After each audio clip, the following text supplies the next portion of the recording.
Good afternoon to all. Today I'm going to deal with the topic history as a resistant nation memory and the myth of development in post-colonial Kenya. Here is my table of content. My research passion is how does Nui Gugi wa Thiongos use memory and history in petals of blood to dismantle the myth of development in post-colonial Kenya. And my hypothesis is Gugiwa Thiong'o uses memory and historical narration in petals of blood to challenge official development narrative by recovering suppressed histories of land, labor, and resistance. So post-colonial Kenya emerged from colonial rule with promises of freedom, unity, and development. But at the end, we find that development are shaped by power, turning history itself into a form of resistance. So there is no freedom or unity that. The myth of development. So modernization as an illusion. So that Trans-Africa highway represent a shame of development. So there are many development in Ilmorg, but these are not really in the favor of people.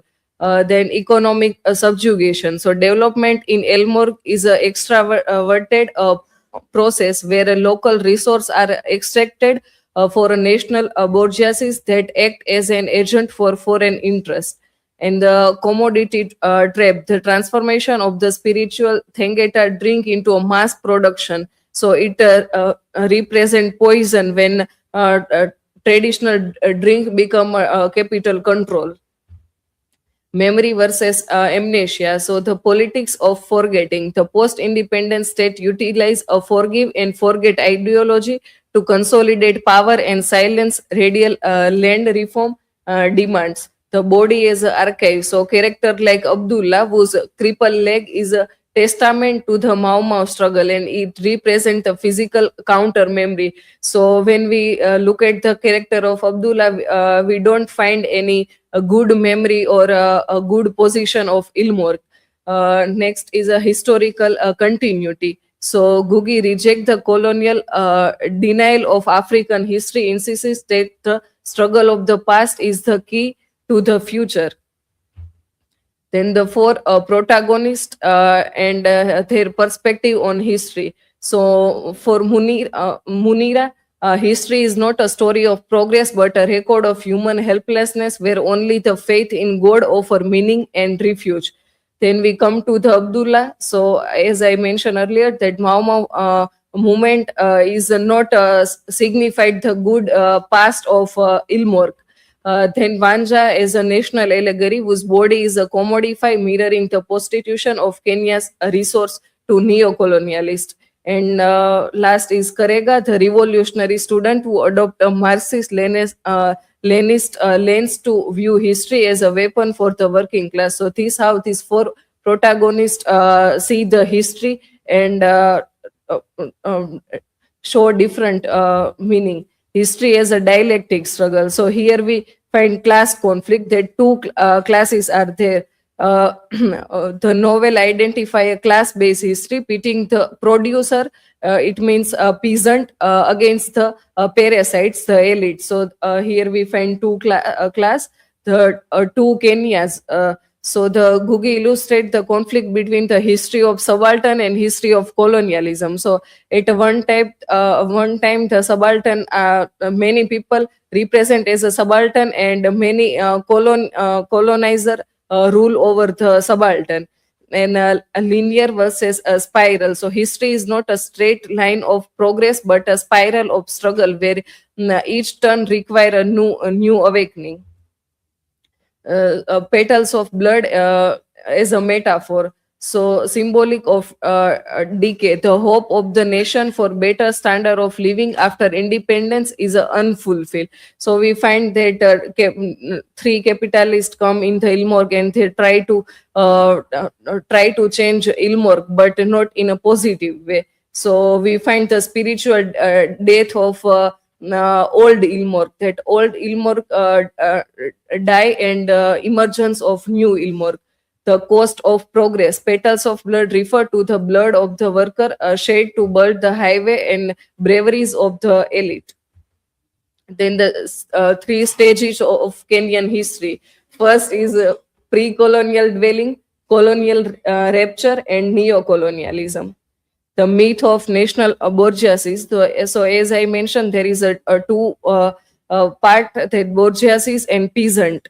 So they see the compressor class, those who lead the capitalism, and Syriana as a factory. That Syriana is a brainwashing center designed to alienate African from their own culture.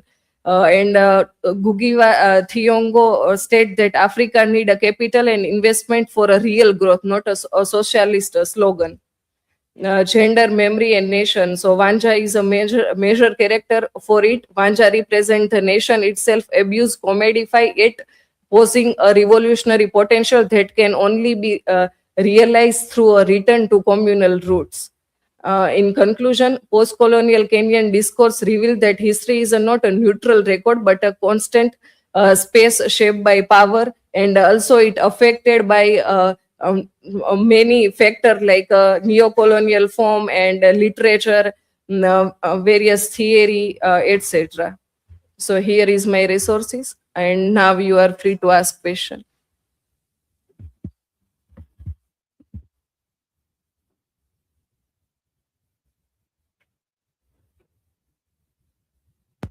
So my question is, what lessons does the novel offer for rethinking development beyond capitalist and neoliberal frameworks? So when we look at the rethinking of development, at that time we should also think about the rights of women, children, and also the well-wishing of people, rather than only developing country, or only focus on the agenda of politician, or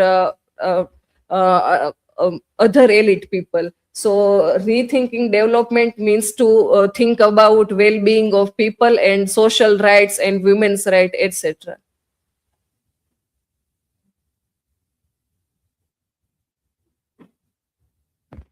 So, Krishna, my question is, how does the myth of the development expands in the petals of the blood resonated with the contemporary global South development policies? Yes, so the myth of development is not a problem of only Africa, but also that thing we find in South Asian country, that many country use the agenda uh, to only benefit those who are in power, if it is elite class people or politician. So this is not a good idea. So whenever we look at the contemporary global South development, also we find many policies that only favor elite class people, rather than developing country, developing nation, or well-being of people. So this is from my side. Thank you, everyone.